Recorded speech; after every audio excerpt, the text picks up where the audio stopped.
Welcome to Sunrise Extra. I could tell my microphone wasn't on there. Yeah, exactly. How are you guys on this Tuesday? We are talking robots and automation and jobs and the workforce kind of changing just incrementally here in the beginning. Because there's a really cool company based in Albany. It's small. It only has like 40 employees. And they're all engineers. A lot of them started their kind of engineer robotics career at Oregon State. And they're making these bipedal, they're called, that just means walking, robots that they started with 2 legs and now they've got, 2 arms. And according to Agility Robotics, which is the company, they are the only commercially available bipedal robots in the world, the first ones. Wow. And Ford Motor Company bought the first 2 last year. And several unnamed companies, which he wouldn't tell me, have also bought some of them more recently. And they're on track to make about 40 this year. So as you watch the story, watch the robot, kind of hear, what it does. And then I want to get your guys' take on, where this is headed, kind of your imagination on when you see it. So let's watch. The first time you see it, you focus on the movements, the bird-like legs, the humanness, but also the machinery of it. Digit, as the newest version is named, has become somewhat of a regular sight around Albany. For these robots to sort of be part of society and, be the sort of thing that you want to have around you, you need to feel comfortable with it outside of your peripheral vision. It has to be completely safe, and it has to feel completely safe. Jonathan Hurst has a PhD in robotics. He teaches it at Oregon State and founded Agility Robotics. Early versions were just legs. Getting them to move correctly and sense steps or a slope took years to get right. Then arms were added. Yeah, the robot can lift a 40-pound package. The robot can catch itself when it falls and reorient to get back up. Now things are blowing up for this company of 42 employees. Online shopping is the fuel. Market pressure is huge to get that stuff you fast and free. But the cost to pay and insure drivers is even bigger. There are at least 16 U.S. companies working on driverless fleets that would drop that dramatically. Yeah, once you've got an autonomous vehicle, that does a lot of it on the road, but now you're stuck at the curb, right? And in order to really provide that service that people want, you need to then get from the curb to the doorstep. And that's where we solve this problem. This is a mock ad for a real fleet of autonomous vehicles from Ford. It was the first company to buy 2 of Agility's robots last year, testing a package delivery service. The robot folds out, gets the correct box, maneuvers around objects and steps, even can remember where you want your packages to be left, and then could send a delivery confirmation. Digit costs $250,000. Several other unnamed Fortune 100 companies, that's the biggest of the big, have bought these, mostly for warehouse automation. So many jobs that are basically robot jobs. They're the dull, dirty, dangerous kinds of things that are injury-prone and incredibly repetitive. That's how you can then really increase the value of the jobs that the people get to do. Finally, I know what you're thinking, because as I watched this clip, I thought it too, imagining 100 of these in lockstep together. With all the good robots will do, there's certainly an equal amount of bad and deadly uses as well. People don't worry so much about, industrial robot arms. They worry about our robot, but it's because it's anthropomorphic. It looks like from the very founding of the company, we've said, there will be no weapons on our robot. Offensive, defensive, what? We're building robots to improve quality of life and to make the world a better place. That's a really important goal for us.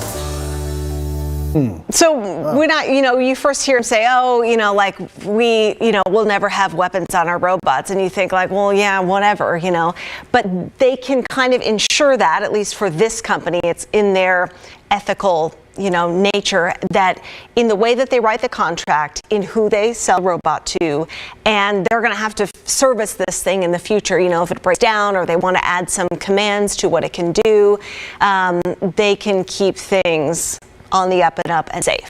I don't want to speak for Drew, but I do want to point out that I am capable of lifting a 40-pound box. I believe that was the weight that the robots over and over and over, 100 times a day. Well, yeah, once a day. Your back. Yeah, and those are OSHA, filings and all kinds of stuff. Can you say again how they're controlled? It's just, I mean, there's I saw the guy with the remote, like, behind one that was along the waterfront, but everything, like, when they actually dispatched them to my house to drop off a package, it's just all computer programmed. So it's using a depth camera. It's seeing the ground. It's reading, heights, and the same kind of technology that is in driverless cars, that is seeing, a red hexagon stop sign and is measuring distances between cars and people crossing the road and sensors. So are they going to be in an autonomous car? How are they going to get from point A to point B? So the driverless car with a robot driving up to my house. Yeah, Amazon already owns they bought a company, actually that my friend works at, called Zook. And it is a driverless, like, the idea is to make it like a shuttle, kind of like an Uber, but that could take 6 people. And it's completely autonomous. There is no driver, but you plug in on the app where you want to go, and it takes you there and drops off people. And so Amazon owns that, and they want to make these fleets. You've heard of the drones and all that stuff, eventually delivering Amazon packages. But this is more realistic. And they can put however many boxes in there and send that thing out. And there's no, wear and tear. There's no complaints. There's no getting lost. All that stuff. They can deliver pizza. Right? I mean, seriously. To some degree, I know what you're thinking, Brendan, in terms of, let's just say this thing was dispatched to my neighborhood, and it had to, like, drop a package in my house and then maybe a package up the street. But across the street, like, where does it know to cross? How does it know where to cross from the sidewalk to the street to the next side? Well, like, all these little things that we take for granted. Yeah. So it has constantly updated maps and. I let these, because what's amazing to me still? The fact that you can grab your phone right now, all of us, punch in any address in the world. And within seconds. It'll not just tell you how to get there, it'll give 3 ways to get there. Right? 3 different routes, like that quick. So I appreciate the fact that they talked about this technology that allows it to recognize steps and then go up the steps. If it falls down, it has the ability to pick itself back up. But yeah, I can't imagine like a delivery driver completely being replaced by a robot. That does still seem like wild George Jetson, Terminator 2 kind of stuff. Like, doesn't seem like that would happen in our lifetimes. Nina, he mentioned protecting workers from the more dangerous jobs and repetitive use injuries and that type of thing. But did he talk about the bigger concerns, or, what we do with those workers who are kind of in the lower skilled area? Like, I wonder how all that plays out, because more things are being automated. That is the wave of the future. Right. And it's been happening for hundreds of years, whether for any invention, even the most rudimentary has, shifted focus for people's jobs to something else, or taken that slice of their day, off their plate so they can do something else in their job. And so he kind of talked about it as, like, for example, let's take an Amazon warehouse, or Ford, for example. So they're using one of those robots in the driverless fleet. They're using the other robot they bought in Dearborn, Michigan, at one of their assembly plants where they actually make cars. And you think, okay, we need all of these parts that come off of shelves or that are in boxes to come to the assembly line. And so they're practicing it in that setting. And they're saying, part of your daily job is to lift all of these parts off the shelf and walk them over here, and then you're done with that for the day, and then you do this other task, for the middle part of your day and whatever. And so he's saying, yes, that's going to take work away from some people. But those are the menial, kind of like hard on your back jobs that maybe people can focus more on the other parts of their day. Well, to me, the question is, to-do checklist. Will robots someday be making robots? I mean, honestly, will we see that assembly line that's all robots making robots? And you'll ask, what came first, the robot or the robot? Right, yeah. Go ahead, Nina. I was just going to say, like, the guy was making the point of, and when I was watching these videos, I mean, everyone thinks of Terminator or any movie set in the future of, like, robots are ingrained in us to be scary. But he was saying, like, any assembly line right now has robotic arms, and it's just simple programming that you tell it to pick up in this zone and move it to this zone, on their little depth perception thing. And it's pretty rudimentary right now. So he's like, it's not going to, make you a meal or anything like that right now. It is going to do point A to point B and over again and over again. But we're scared that it just does look so human-like. Yeah. Well, I like the back and forth that's happening on our stream right now between a couple of Sunrise faithfuls. Yes. Sunrise Extra regulars. Okay. Stanford Walker says maybe this robot company and Mayor Ted Wheeler can test these and use them to pick up the trash around Portland. And that got a lot of laughs and likes from people. And then our friend Jennifer Taft responded to Stanford saying maybe the robot could just be the mayor. Ha! Dun dun. Ba-dum-bum. Yeah. Yeah, I mean, you think of all the uses, And that got a lot that we could use something like that. It is those jobs of like, let's pick up trash or clean the streets, or I mean, you've got the Roomba vacuum. That's essentially a robot that's vacuuming your house while you're gone. It's just. Do you have one of those, by the way? No. No, we don't either. I do it the old-fashioned way. I never heard this viewer before on our stream. He goes by the name of Denny Axe. First name Denny, last name Axe, A-X. Denny says, follow along with me here. Help me follow along, if you will, Brendan, Nina, and Rod. Technology has to bring about a UBI. What's that? So, I don't know. So people can grow to fully express themselves. People, he says, were not designed to be factory workers. We need full automation and full socialism. Interesting. I think Universal he's having some basic fun. income. Yeah, there you go. Okay. Universal basic income. I think it means universal basic income. Rod? Am I at that level yet? What is that level? Okay, all right. Denny Axe, welcome to the stream. Yeah, he's a fan. Okay, got it. Oh, I like Jennifer also mentions Wall-E.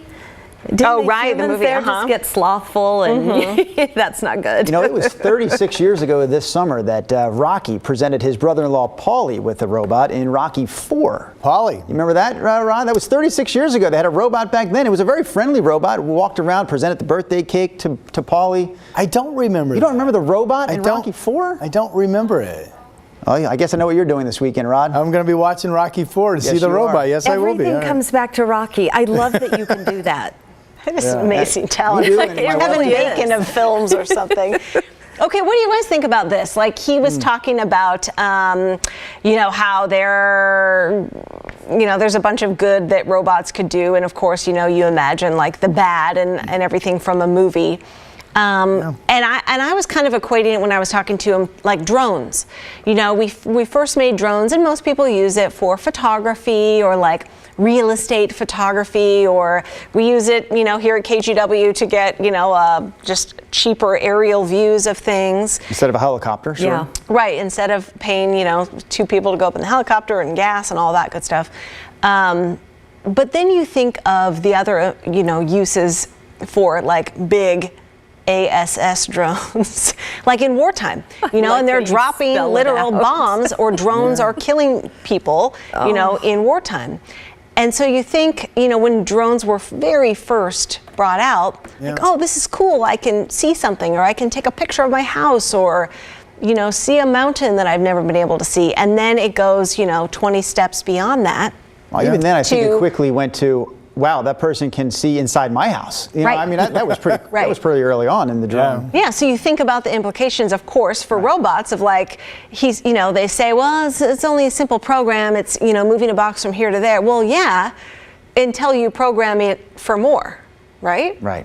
That's a tough one, because I'm not in the military, and thank God we have one to defend our country. However, it seems to me as a layperson out here in the world that it just becomes really easy to obliterate people and things when it looks like a video game. Right. Yeah. Back in the day, you were facing your enemy, and now it's all very, very remote. I worry about that. Yeah. Jason says, help wanted, humans not apply. Got to kick out of that one. All right. Yeah. Susan Decker says the robots are being made to do the menial labor jobs. Most of those jobs are for people without a college education. I've been told that the jobs would shift to more tech jobs, but without college, where will those that can't afford college work? I've seen the robot barista. They have people checking out their own purchases at the stores too. This is nothing new It's for happening. us. The technology, in our studio, we have not had a person running these studio cameras for 20 years. Yep. Yeah. Used to be someone behind the camera. adjusting it in the studio, centering the shot, framing it up, all that good stuff, directing us on the floor when it was time to talk. That's been gone for 20, 25 years. These cameras that we're looking into right now have no one behind them.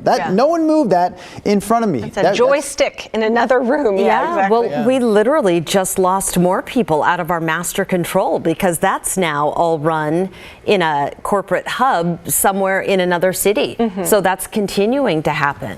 We used to have 2 people direct the sunrise show. There used to be someone who would call the shots and say, take this camera next, go to Brendan next, bring up Nina's mic next. And then the other person was actually hitting the buttons to make all that happen. Then they said, why are 2 people doing that job? We can get this system in place where one person can hit all the buttons. We've been eliminating jobs, not fast and furiously, but slowly and surely for years now in this business anyway. Absolutely. It's going to continue, no doubt, right? You remember Max Headroom? Yeah, Max. When was that? Was that the 80s? Headroom. Was that when? Yeah. Definitely mid-80s. All right, there you go. Bad show. So Nina, I was talking during our Sunrise News, just commenting how freaky these things are put together, and they look kind of backward when they're moving forward. And you said there's a reason that they're put together that way. Yeah, they studied ostriches and horses and kind of, the way different animals move. And just from a machinery and engineering perspective, the way the legs are, like they're very bird-like or ostrich-like there, where the knee bends backwards, I guess you could call it the knee. It just made more sense for the way the hydraulics are and all that kind of stuff to make it like that. And then I was looking in this story. I Googled bird legs because I didn't know if the right term was like a backward knee or something. You got a picture of me at the beach. That's a good one. But they have diagrams of birds, and they have their regular knee like ours is, but it's inside their body. And the thing that we see, that we think of as their knee, that we think of as backwards, is really their freaking ankles. Wait a minute, say that again? Okay. With or without the freaking part? I'm trying to see if there's a... Birds. We're showing you birds just to help tell the story. But their knees are like in their feathers, like inside their body. We didn't see you doing it because we had something else pulled up on the screen. What were you doing? I was just getting close to the... I thought you were trying to do something with your legs. No. Their knees are inside their body. Yeah. Wow. So they have regular knees up in their junk. What? Wow. Christy Shirk says... I do. Find a picture of somebody for me. That's not where it's at, is it? It's in their junk. Wow. In their bodies is what I mean. I'm sorry, Rod. Please, go ahead. Please, no, I don't think you want her to. I'm going to find it. She's going rogue. A lot of concern of people thinking about, of course, losing jobs, which is always the big sad negative about automation. And Christy says that she trains handicapped adults to do repetitive jobs, and it would be sad for them because they would lose those jobs. That's just another, mention of there's always a negative. These robots do replace people, no doubt about it. Oh, God, you're not going to be able to see. Wait, can we take that shot full, maybe? If we take that camera full? You can't see it. Can the robots bring that cammer up? Can you guys Google bird backward knee, then click images, and you'll see it. Okay, you do that. I'm going to read Dan Farling. No, very important to do that. I know. While I'm just keeping the conversation going as they look. Please, God, do. So Dan says there are costs often ignored with discontinuing positions of employment. Bean counters rarely look at the big picture. So that's his take on this conversation. Let's see what Jason Kate says, I worked at Amazon. Yes, I believe people should have the opportunity to work, but can you really work like a robot forever? High turnover jobs. But I would say yes and no. For decades and decades and decades, those were union jobs that people really held down for 40 years, doing assembly line, very repetitive work. Right. And then Jason says there are 3.5 million truck and delivery drivers in the U.S. How do we take care of that massive amount of displaced workers? Jason, that was exactly what I was thinking about. Do we have a different training program if we're going to be moving in a different direction? Like, how does that work? I'm not exactly sure. Find a different, job. I mean, it's happening, it is almost here. It would be interesting to study, I assume there are programs like that in West Virginia. Of course, historically very dependent on coal mining, and that industry is, on the downside. Right. Oh, the Daily, the New York Times, their podcast just had this topic. Wyoming is also a huge coal mining state, and one of the mayors of one of the cities started a wind power. He said he doesn't believe in climate change. That's not why he did it, but he saw money coming in from the companies that have the big wind turbines. So yeah, they didn't create as many jobs with the wind energy, but yeah, they were transitioning and doing different things. So they did lay out some path forward, I guess. They did, and they said, it was just going to get bigger and bigger and more of a boom from here on out. But growing pains. Do you ever think that there's an arc to this progression of human existence, and at some point we're going to hit the peak, and then we come backwards and go the other way, and eventually we end up in cave existence again? How do we keep adding to the technology? Because I'm sure our grandparents, when the phone was invented, thought, what the heck is this? How the heck can I pick this up and talk to someone that's not in front of me, right? And they thought, it doesn't get any better than this. And it's gotten to the point where it's gotten a lot more advanced than that. I don't know how much more you can advance the phone than it already is, but I'm sure they thought the same thing 50 years ago. So I was like, where is it all going? I don't know. As I'm watching this, I'm like, when I hear about all those jobs being lost, where does it stop? Now I'm sad and somewhat scared. There's going to be we need to evolve. I mean, there's always something new, we're always going to be working on something new that's going to create jobs. I'm saying stop it. In things we can't even imagine. Just slow it down already. Let's enjoy what the heck we have in front of us. I'm all for having the Star Trek transporter room in all of our homes. Time to go to work. Boom. Can I show you the bird knee, for God's sake, finally, to end this conversation? Yeah. All right. Do you see the knee up inside the bod? Oh, wow. And then that is the ankle That's that we what think you were of. talking about. Oh, I see what you mean. The knee. Yes, it's inside his body. Is that... How crazy is that? That's you sure that's inside? I just thought maybe it was the very top of the leg that's still in the outer part of the bod. lower line is the feathers. That is interesting. Well, you can't see it. The knee. Yeah, that's their knee. Yeah, and so what's the thing? What's the bottom there? What's connecting that lower limb to what I call the foot? What do you call that? I don't know. The lower leg. If the knee's up high and the ankle's in the middle, what's down low? They have an extra part, Drew. Well, that's ridiculous. For all these years, the ankle bone is connected to the foot bone. We have to go, people. All right. Boy. I love that this ended the knee bone is connected to the junk bone. We have to go. Bye, you guys. Have a good Tuesday.